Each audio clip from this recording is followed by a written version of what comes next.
नमस्कार दोस्तों, स्वागत अभिनंदन mutual funds master class episode 2। अपनी बात शुरू करने से पहले एक बात आपको कहना चाहता हूं, रिस्क का अगर ध्यान रखेंगे रिटर्न जरूर आएगा। और रिटर्न के अंदर यह ध्यान नहीं रखना है कि मुझे ज्यादा रिटर्न चाहिए, ध्यान यह रखना है कि मुझे रिटर्न मिलने की संभावनाएं बढ़े। इन दो बातों का अगर आपने ध्यान रख लिया तो आप एक कामयाब निवेशक बन जाएंगे। कामयाब निवेशक बनने की तीसरी शर्त क्या है? संतुलन। बाजार हो, जीवन हो या निवेश हो, सही गलत नहीं होता है, संतुलन का आपको तलाश करना होता है। मेरी माँ को डायबिटीज थी, बहुत ज्यादा डायबिटीज थी, बहुत छोटी उम्र में उनको डायबिटीज हो गई थी। डायबिटीज की दवाई खानी होती थी, भोजन का बहुत ध्यान रखती थी, पर इतना ज्यादा ध्यान रखने की वजह से, रोजाना दवाई खाने की वजह से कभी कभी उन्हें हाइपोग्लाइसीमिया हो जाता था, मतलब शुगर की कमी हो जाती थी और वो अचानक से बेहोश हो जाती थी। जहां खड़ी है वहीं गिर जाती थी। एक दो बार चोट भी लगी, डॉक्टर के पास लेके गए तो डॉक्टर ने कहा कि इनको शुगर की कमी हो गई है। हमने डॉक्टर से कहा कि इनकी तो शुगर की अधिकता है, इनको तो डायबिटीज है, इनको तो मधुमेह है, हम तो शुगर कम करने की दवाई देते हैं। वो कहते हैं नहीं, शुगर कम हो गई है, इनका ध्यान रखिए। धीमे धीमे मेरी माँ की उम्र बढ़ती चली गई और वृद्धावस्था में हम सभी के जीवन में एक ऐसा दिन आता है कि हम इस दुनिया से विदा लेते हैं। पर उनकी विदाई थोड़ी सी दुखदाई थी क्योंकि वो बीमार हो गई थी, अचानक से बेहोश हुई और फिर वापस होश में आई ही नहीं। जब हम डॉक्टर के पास लेके गए, उन्होंने एक सप्ताह तक संघर्ष किया और आप जानते हैं उनका देहांत क्यों हुआ? क्योंकि उनके शरीर में नमक की कमी हो गई थी।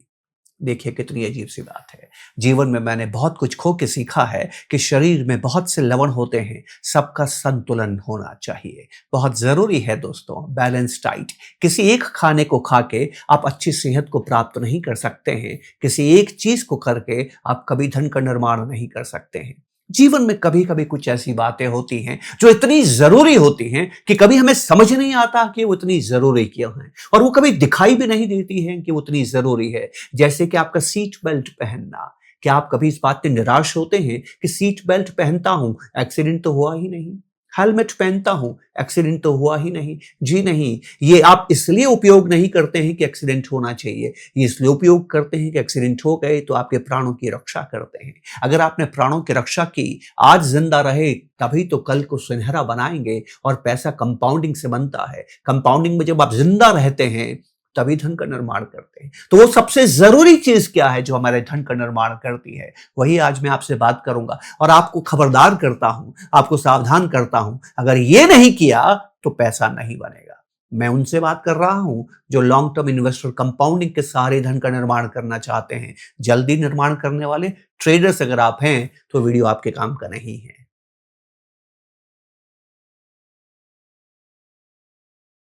तो दोस्तों, जो बात मैं आपसे आज संदेश देना चाहता हूं मुझे बहुत प्रिय है, और 30 वर्षों के अनुभव के बाद ये समझ में आया है। एक वीडियो मैंने आपको बनाया था कि पहले 10 साल तक मैंने ठोकरें क्यों खाई, पहले 10 साल तक मैं अच्छा निवेशक क्यों नहीं था, क्योंकि मैंने ये काम नहीं किया था जिसको बोलते हैं एसेट एलोकेशन। एसेट एलोकेशन आपको कभी करने की इच्छा नहीं होगी, क्योंकि एसेट एलोकेशन आपसे ये कहेगा कि वहां भी निवेश करें जो काम नहीं कर रहा है। अमूमन हम वहां निवेश करना चाहते हैं जो काम कर रहा है, अमूमन हम वहां निवेश करना चाहते हैं जहां रिटर्न आ रहा है। एसेट एलोकेशन आपको ये कहता है कि आपको वहां भी निवेश करना है जहां रिटर्न नहीं आ रहा है। आगे बढ़ूं इसके पहले एक्सपर्ट्स की बात करता हूं। जितना मैंने अध्ययन किया है, जितना मैंने अनुभव प्राप्त किया है, जितना मैंने दुनिया में, इन्वेस्टमेंट की दुनिया में पढ़ा है और करा है, एक्सपर्ट्स क्या कहते हैं कि आपके निवेश की यात्रा के बाद आप कामयाब हुए या नाकामयाब हुए, इस बात पे निर्भर नहीं करता है कि आपने कौन सा म्यूचुअल फंड खरीदा, इस बात पे निर्भर नहीं करता है आपने कौन सा स्टॉक खरीदा, सिक्योरिटीज इस बात को निर्भर नहीं करती हैं, वो इस बात को निर्भर करती है कि आपने एसेट में निवेश कैसे किया। आपके सामने तस्वीर है, चार्ट है, ध्यान से देखिएगा। 3 लोग हैं और 3 एक्सपर्ट्स हैं जिन्होंने रिसर्च किया था, ब्रिंसन, हुड एंड बिबोवर। ये क्या कहते हैं? आपकी निवेश की यात्रा में 91% की कामयाबी इस बात पे निर्भर करती है कि आपने एसेट्स का एलोकेट कैसे किया, determinants of your portfolio performance. और ध्यान से इस बात को समझिएगा, अगर ये बात समझ गए तो आप निवेशक बन जाएंगे। इसमें चुनौती क्या है आप जानते हैं? चुनौती यह है कि आपको जल्दी समझ में नहीं आएगा कि ये काम कर रहा है, ये काम बहुत धीमे करता है।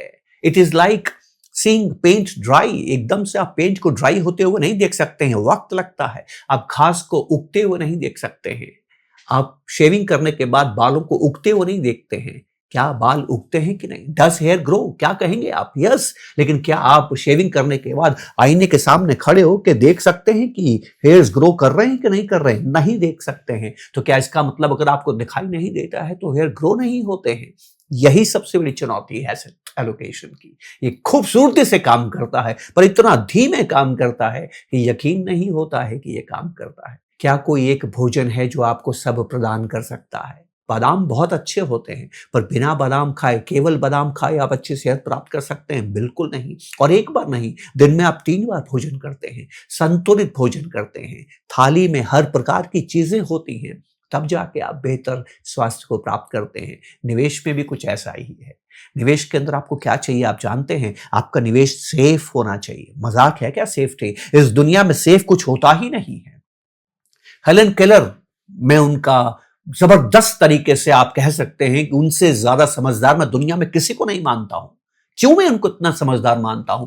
2 वर्ष की अवस्था की थी वो, उनकी 3 शक्तियां चली गई। ना वो देख सकती थी, ना वो सुन सकती थी, ना कोई वो बोल सकती थी। कल्पना कीजिए कि आपको एक 2 वर्ष का बच्चा दिया जाए और आप उससे कहा जाए कि इसको क ख ग ABCD वर्णमाला सिखाइए। आप कैसे सिखाएंगे? आप कहेंगे बेटा देखो ए, वो देख नहीं सकता। आप कहेंगे बेटा बोलो ए, वो बोल नहीं सकता। आप कहेंगे बेटा सुनो ए, वो सुन नहीं सकता। कैसे सिखाएंगे? पर उसको भी एक ऐसा गुरु मिला कि उसने पढ़ाई सीखी और दुनिया में आज तक जितने मानव हुए हैं उनमें 100 सबसे बुद्धिमान इंसानों में उनका शुमार होती है। वो एक बात कहती है, मजेदार बात कहती है, जीवन में अगर आप सेफ्टी चाहते हैं, जीवन में अगर आप सुरक्षा चाहते हैं, जीवन में अगर आप सिक्योरिटी चाहते हैं, गलत नहीं है। तो गलत क्या है? गलत यह है कि इस प्रकृति में ईश्वर ने कोई भी ऐसी चीज नहीं बनाई है जो सुरक्षित है। यहाँ सिक्योरिटी नाम की चीज है ही नहीं। तो जो है नहीं उसको गढ़ना पड़ता है। प्रकृति में मोबाइल नहीं मिलता है, हमने मोबाइल बनाया है। तो आपके इन्वेस्टमेंट में सेफ्टी आपको प्राप्त करनी है। दुनिया का कोई निवेश सेफ नहीं है। तो आपका पोर्टफोलियो आपके जीवन में फाइनेंशियल सेफ्टी प्रदान करे, ये पहली चीज आप चाहते हैं। आप क्यों निवेश कर रहे हैं? क्यों निवेश कर रहे हैं? क्या कि आपका पैसा बढ़े, और पैसा बढ़ने के लिए आप निवेश करते हैं। निवेश करने का मतलब क्या है? अपना पैसा दूसरों को देते हैं। आपका पैसा बैंक में चला जाता है, आपका पैसा म्यूचुअल फंड्स में चला जाता है, आपका पैसा जो स्टॉक लिया है जिस स्टॉक बेचने वाले के पास चला जाता है, आपका पैसा जिससे आपने जमीन ली है जमीन बेचने वाले के पास चला जाता है। हमेशा ध्यान रखिएगा, आप दूसरे को पैसा देते हैं तब आप निवेश करते हैं, लेकिन जब भी आपको पैसे की जरूरत है तो जिस चीज में आपको निवेश किया है वो पुनः पैसे में परिवर्तित हो जाए, इसको लिक्विडिटी कहते हैं। आप मुझे 1 करोड़ रुपया देते हैं और मैं आपसे कहता हूं कि 15 सालों तक मैं आपको हर साल गारंटीड 10% रिटर्न दूंगा।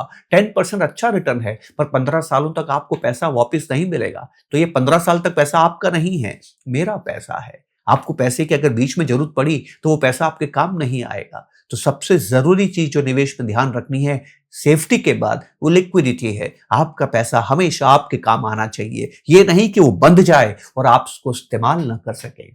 तो आपको निवेश में सेफ्टी चाहिए, आपको निवेश में लिक्विडिटी चाहिए। लेकिन आप निवेश कर क्यों रहे हैं? अपना पैसा दूसरे को दे क्यों रहे हैं? क्योंकि आपको रिटर्न भी तो कमाना है। तो वही निवेश जो सुरक्षित है, वही निवेश जो लिक्विड है, वही निवेश आपको रिटर्न भी देना चाहिए। और तत्पश्चात जब आप पैसा कमाएंगे तो सरकार आपसे कहेगी मेरा हिस्सा दो।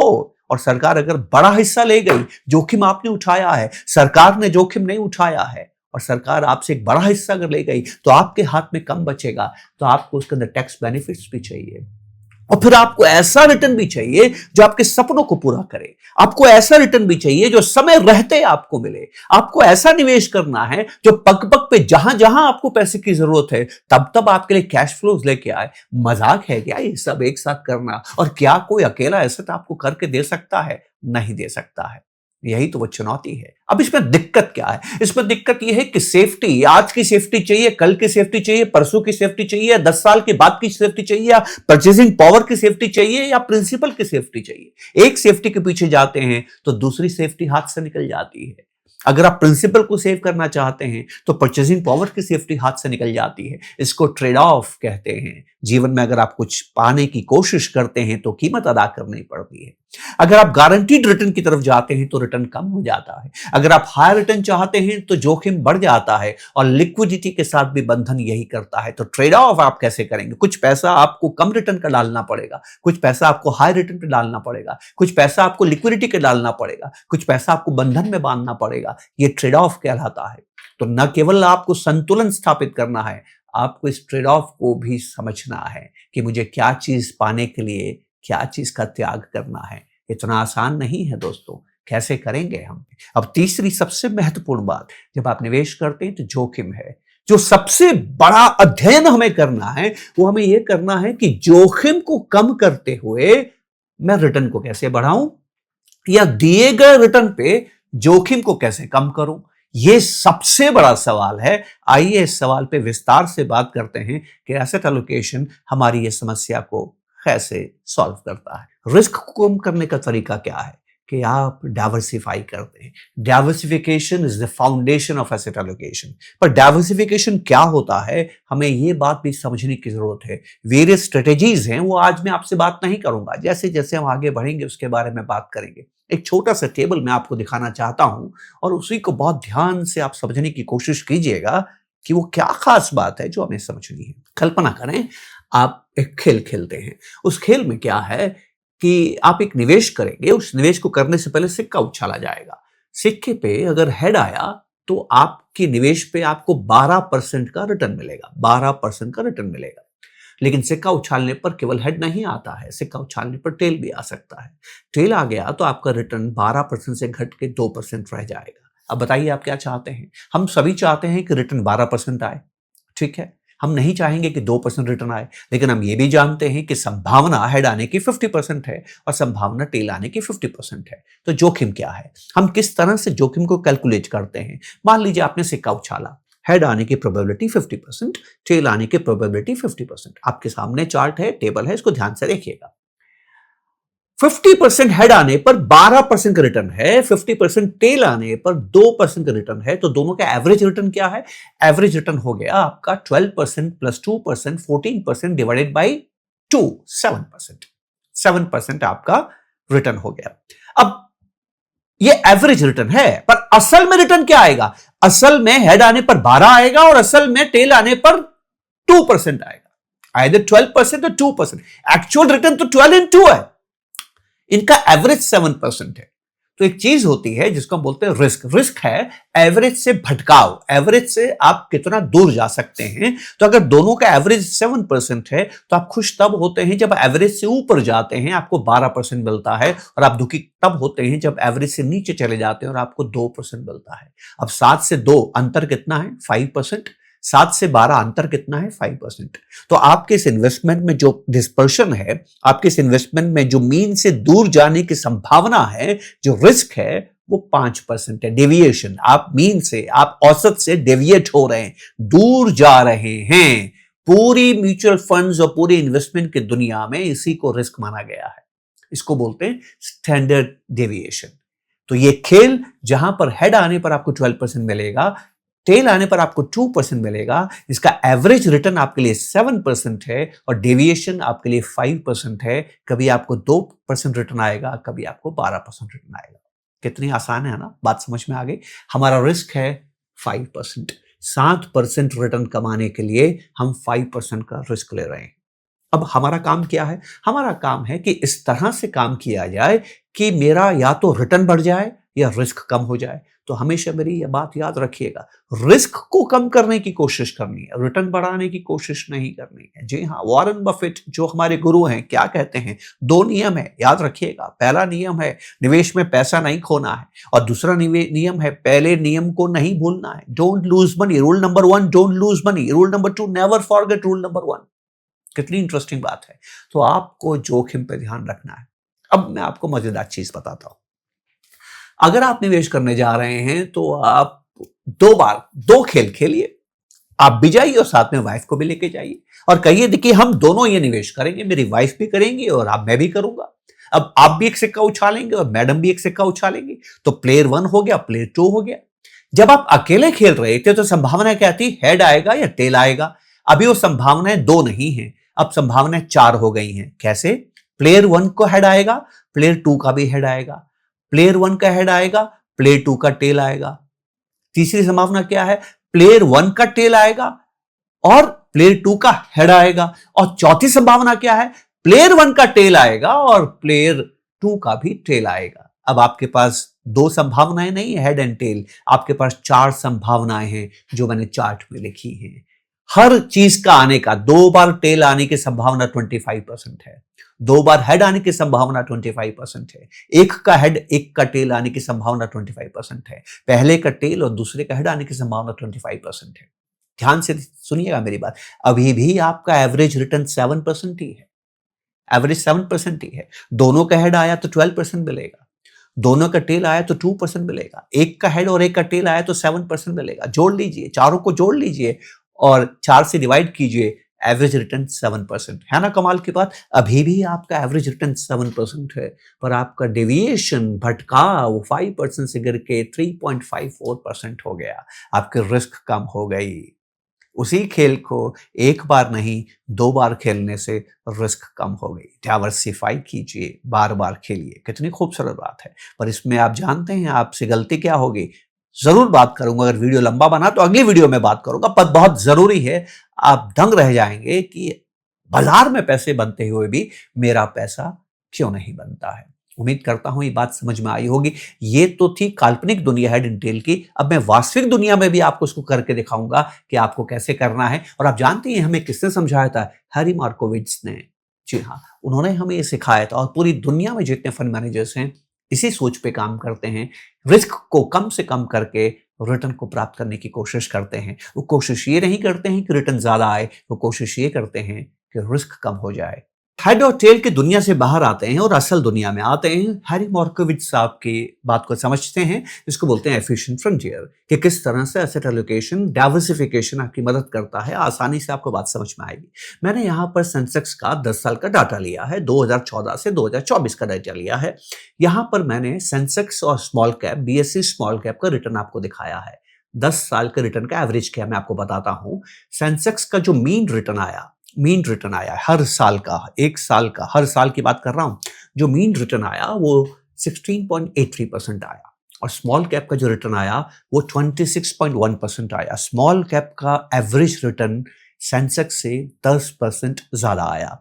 लेकिन जो डेविएशन था, जो हमने बात की थी डेविएट होना, एवरेज से डेविएट होना, सेंसेक्स का था 26.35%। इसका मतलब ये हुआ कि अगर आपने पिछले 10 साल में कभी भी आपने सेंसेक्स में निवेश किया है तो आपको एवरेज रिटर्न मिलने की संभावना 16% है, लेकिन रिस्क 26% है। इसका मतलब अगर किस्मत खराब है तो आपका रिटर्न 16 माइनस 26 माइनस 10% हो सकता है, और किस्मत अगर अच्छी है तो 16 प्लस 26 42% आपको रिटर्न हो सकता है।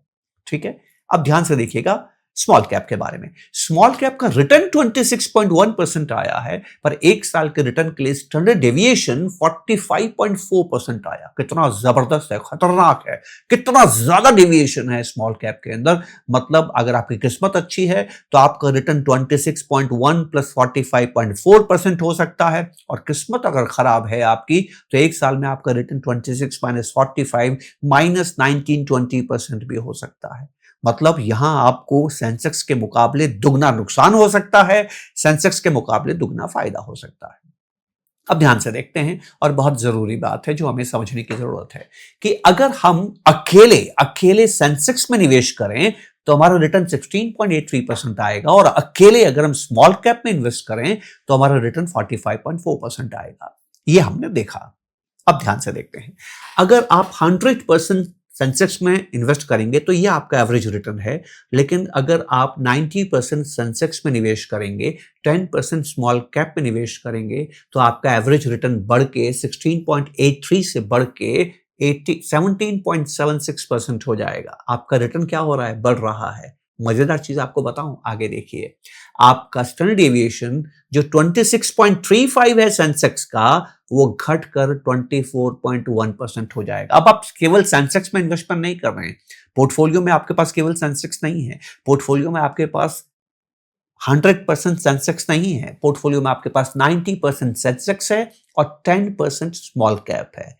10% स्मॉल कैप जो ज्यादा रिस्की है, जो ज्यादा खतरनाक है, जो ज्यादा ऊपर नीचे होता है, जिसमें रिस्क ज्यादा है, जिसमें स्टैंडर्ड डेविएशन ज्यादा है, वो लाने पर आपका तो रिस्क बढ़ना चाहिए, पर होता नहीं है ऐसा। क्या हुआ है, आपका रिटर्न 16.83 से बढ़ के 17.76 होने की संभावना हो गई, पर रिस्क आपका 26 से गिरकर 24 हो गया। कितनी अच्छी बात है ना। रिटर्न भी बढ़ गया और रिस्क भी कम हो गया, जो मैंने हेड टेल के खेल में भी तो आपको दिखाया था। आगे चलते हैं। अगर आप 80% सेंसेक्स में पैसा रखते हैं और 20% अगर आप स्मॉल कैप में पैसा रखते हैं तो आपका रिटर्न 17.76 से बढ़ के 18.68% हो जाएगा, लेकिन आपका स्टैंडर्ड डेविएशन 24 से गिर के 22 हो जाएगा। बताइए। आगे चलते हैं। हैरी मार्कोविच, सलाम है उनको, नोबेल प्राइज मिला इस बात के लिए उनको। वो कहते हैं कि अगर आप अपना स्मॉल कैप को बढ़ा के 30% कर लेते हैं और आप लार्ज कैप को 70% कर देते हैं तो क्या होगा, आपका रिटर्न और ज्यादा बढ़ जाएगा। अब आपका रिटर्न 19.5% हो जाएगा और आपका रिस्क और भी कम हो जाएगा, 22.94% हो जाएगा। कितनी खूबसूरत बात है।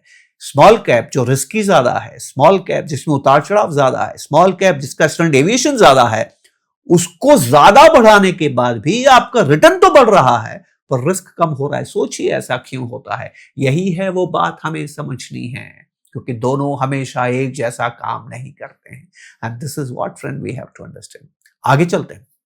अगर मैं लार्ज कैप को 60% कर देता हूं, स्मॉल कैप को 40% करता हूं, तो मेरा रिटर्न बढ़ के 20.53% हो जाता है, लेकिन मेरा रिस्क वापस बढ़कर 24% हो जाता है। तो मुझे ये नहीं करना है।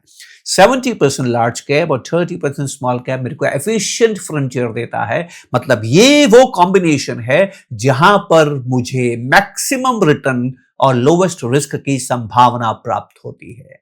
जी हां, एसेट एलोकेशन करने का ये सबसे बड़ा फायदा है। ऐसा क्यों होता है वो मैंने आपको हेड एंड टेल के खेल से आपको अच्छी तरह से बताया था कि ऐसा क्यों होता है, क्योंकि आप डाइवर्सिफाई कर रहे हैं और आपका भटकाव, मीन से आपका भटकाव कम होता है। याद रखिएगा मेरी बात को। निवेश का मतलब रिटर्न बढ़ाना नहीं होता है। निवेश का मतलब होता है दिए गए रिटर्न के लिए लोएस्ट रिस्क हमें तलाश करनी है और उसी पोर्टफोलियो का निर्माण करना है। यहां तो मैंने केवल लार्ज कैप की बात की है और स्मॉल कैप की बात की है। आगे चल के मैं आपसे हर एसेट की बात करूंगा। आइए आसानी से समझने की कोशिश करते हैं। सबसे जरूरी, सबसे खूबसूरत बात जो आपके जीवन में आपके अच्छे निवेशक बनने की संभावना के लिए सबसे जरूरी काम है जो आपको करना है। हमारी जो वास्तविक दुनिया है, बाजार की दुनिया है, या एक अजीब सी दुनिया। यहाँ हर कोई हमेशा आगे नहीं रहता है।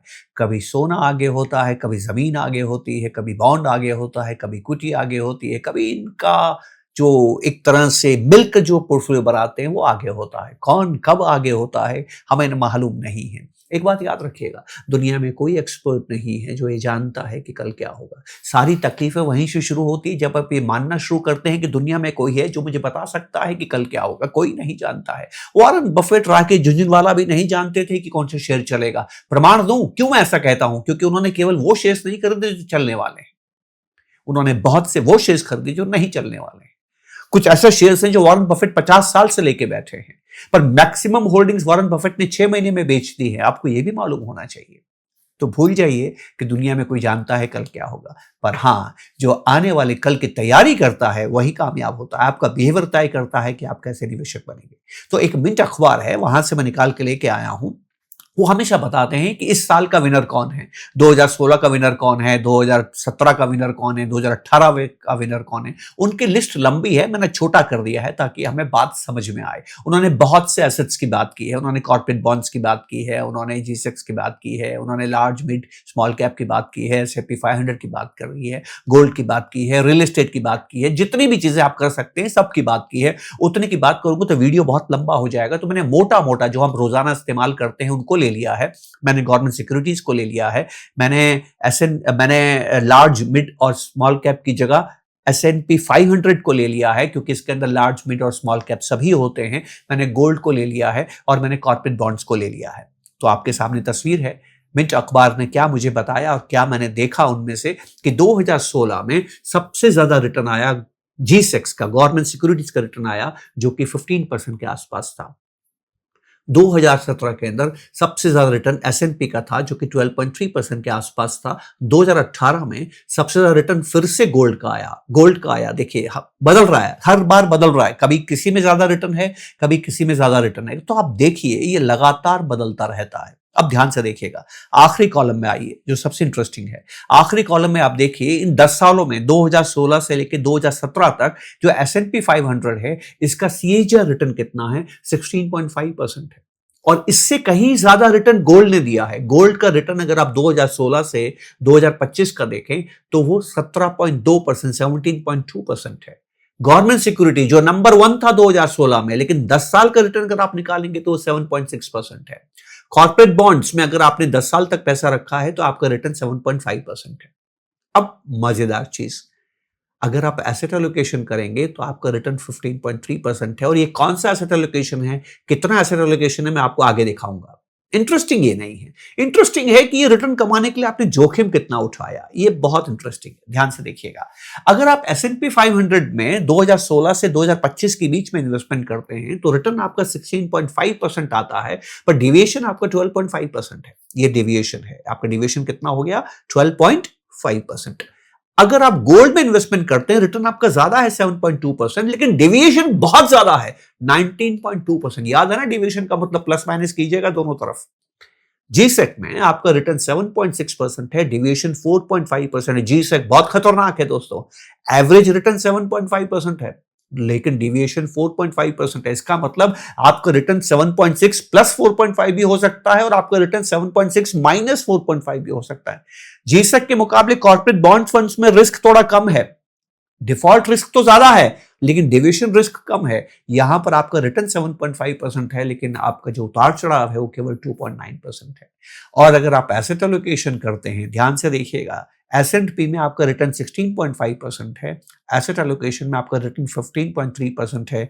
ज्यादा गिरावट नहीं है आपके रिटर्न में, केवल 1% की गिरावट है, लेकिन आपके रिस्क में 12.5 से 9.8 करीब करीब 3.25% की गिरावट है। मतलब एसेट एलोकेशन करके आपने अपने रिस्क को ज्यादा कम किया है जबकि रिटर्न आपका कम नहीं हुआ है। ये वो बात है जो हमें समझने की जरूरत है। एसेट एलोकेशन से आपको क्या प्राप्त होता है मैं आपसे आगे बात करूंगा, लेकिन पहले हम समझते हैं कि प्रैक्टिकली ये कैसे काम करता है। अगली तस्वीर में मैं आपको दिखाता हूं। मान लीजिए आपके पास में पैसा है और आपने कुछ इस तरह से व्यवस्थित किया है कि आप 60% इक्विटीज में रखते हैं, S&P 500 में रखते हैं, 20% गोल्ड में रखते हैं, 10% जीसेक में रखते हैं और 10% आप कॉर्पोरेट बॉन्ड्स में रखते हैं। कुल मिला के आप 1 लाख रुपया जमा करते हैं। 2016 से लेके 2025 216 से 225 तक आपका जो पैसा है वो 1 लाख रुपया बढ़ के 4,15,267, 4,15,000 रुपया हो गया। इसको याद रखिएगा। नीचे मैंने लिखा है कि अगर आप सब जगह 1-1 लाख रुपया रखते तो क्या होता। अगर आप S&P 500 में 1 लाख रुपया रखते तो आपका पैसा बढ़ के 4,60,000 हो जाता। अगर आप गोल्ड में 1 लाख रुपया रखते तो आपका बढ़ के करीब करीब 4,90,000 रुपए के आसपास हो जाता। जीसेक में अगर आप पैसा रखते तो 1 लाख रुपया आपका बढ़ के 2,10,000 रुपया हो जाता। आपको रिस्क कम करने की जरूरत है। जब आप रिस्क कम करते हैं तो आपको क्या प्राप्त होता है, ये सबसे जरूरी बात है जो मैं आपसे करना चाहता हूं। हमारा मन विचलित होता है, हम बहुत घबराते हैं। हम जंगलों में रहते थे और जंगलों में रहने की वजह से वहां एक ही हमारी धन होता था, प्राण। एक बार पकड़े गए तो प्राण चले गए। हम खोना नहीं चाहते हैं, खो दिया तो खत्म हो गया। जीवन में आप तभी जिंदा रहते हैं जब आप प्राण नहीं खोते हैं।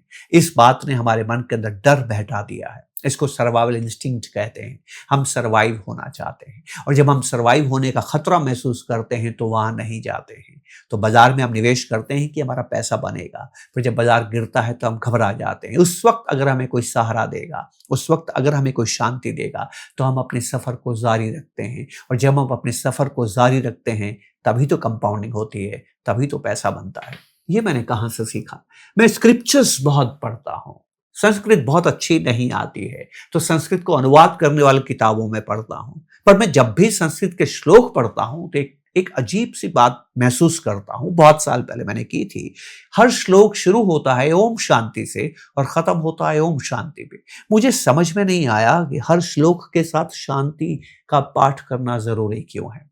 फिर मुझे समझ में आया कि जीवन में आप जितनी भी अनुष्ठान करते हैं, जितनी भी उद्यम करते हैं, जितने भी यज्ञ करते हैं, हवन करते हैं, संस्कार करते हैं, वहां पर जब मंत्रोच्चार होता है तो सबसे पहले हम किसी श्लोक का वंदन करते हैं। तो वो कौन सा है? शांति पाठ है। इतना ज्यादा शांति शब्द का इस्तेमाल हमारे स्क्रिप्चर्स में क्यों किया गया है?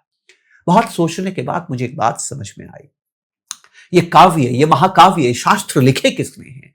ये ऋषियों ने लिखे हैं। ऋषि मुनि कहाँ रहते थे? अरण्य, जंगलों में रहते थे।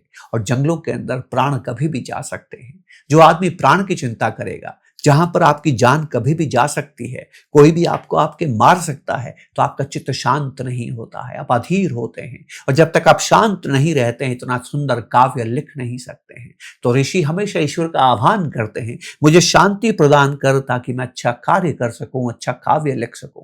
जी हाँ, अगर आप शांत नहीं है तो समृद्ध नहीं हो सकते। आपके निवेश की यात्रा में आप जानते हैं कि बाजार ऊपर नीचे होगा। आपके निवेश की यात्रा में आप जानते हैं कि अच्छी बुरी खबरें आएंगी। आपके निवेश की यात्रा में आप जानते हैं कि परेशानी आएंगी। आपके निवेश की यात्रा में आप जानते हैं कि विपरीत स्थितियां उत्पन्न होगी, लेकिन फिर भी आपको सफर जारी रखना है। जब आपको डर लग रहा है कि मुझे नुकसान होगा, फिर भी आपको सफर जारी रखना है। और जब आप सफर जारी रखते हैं तो उसके लिए आपको शांति की जरूरत है, क्योंकि जब तक आप शांत नहीं हैं तब तक सही निर्णय नहीं ले सकते हैं। और एसेट एलोकेशन आपको यही शांति प्रदान करता है। ये शांति प्रदान क्यों करता है? क्योंकि यहाँ स्टैंडर्ड डेविएशन कम होता है। तो मेरी बात याद रखिएगा, हैरी मार्कोविट्ज को आज से 50 साल पहले इसके लिए नोबेल प्राइज मिला था। उन्होंने दुनिया को सिखाया कि किस तरह से रिस्क को कम करते हुए भी आप अपने रिटर्न को बढ़ा सकते हैं। यही वो बात है, यही वो संतुलन है जो मैं आपको सिखाना चाहता था। निवेश का मतलब ये नहीं है कि आप रिटर्न बढ़ाने की कोशिश करें।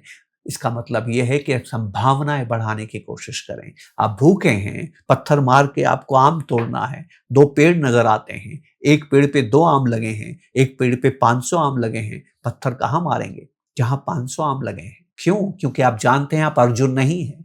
अगर आप अर्जुन होते तो किसी भी एक आम को चुनते और उसी पे पत्थर मारते, पर आप ऐसा कर नहीं सकते हैं। जब आप जानते हैं कि आप अर्जुन नहीं हैं, आप नहीं जानते हैं कि पत्थर आम पे लगेगा कि नहीं लगेगा, तो आप उस पेड़ को चुनते हैं जहां आम की संख्या ज्यादा है, क्योंकि किसी एक आम को आपके पत्थर लगने की संभावनाएं बढ़ जाती हैं। निवेश में आम प्राप्त करने से पहले आम को प्राप्त करने की संभावना को तलाश कीजिए। और जिसको ये बात समझ में आ गई वो बिना एसेट एलोकेशन के कभी निवेश नहीं करता है। अपने अनुभव से आपसे कह रहा हूं। अब दिक्कत क्या है एसेट एलोकेशन की? परेशानी क्या है एसेट एलोकेशन का? यहां पर मैं आपसे कहता हूं कि आपको S&P 500 में भी निवेश करना है, आपको गोल्ड में भी निवेश करना है, आपको G-Sec में भी निवेश करना है, आपको कॉर्पोरेट बॉन्ड्स में भी निवेश करना है। तो दिक्कत क्या है? दिक्कत यह है कि अगर किसी साल गोल्ड ने आपको 11.7% रिटर्न दिया है तो सेंसेक्स ने -10% दिया है, और वो -10% आपको चुभता है, आपको अच्छा नहीं लगता है। मैंने यहां पैसा क्यों रखा है, मुझे -10% है। मुश्किल यह है कि जिस साल 2023 में बाजार ने आपको 23% का रिटर्न दिया, G-Sec ने 7% का रिटर्न दिया, तो आपको दुख होता है कि मैं वहां 25-23% कमा सकता था, मैं 7% यहां पर क्यों रखूं?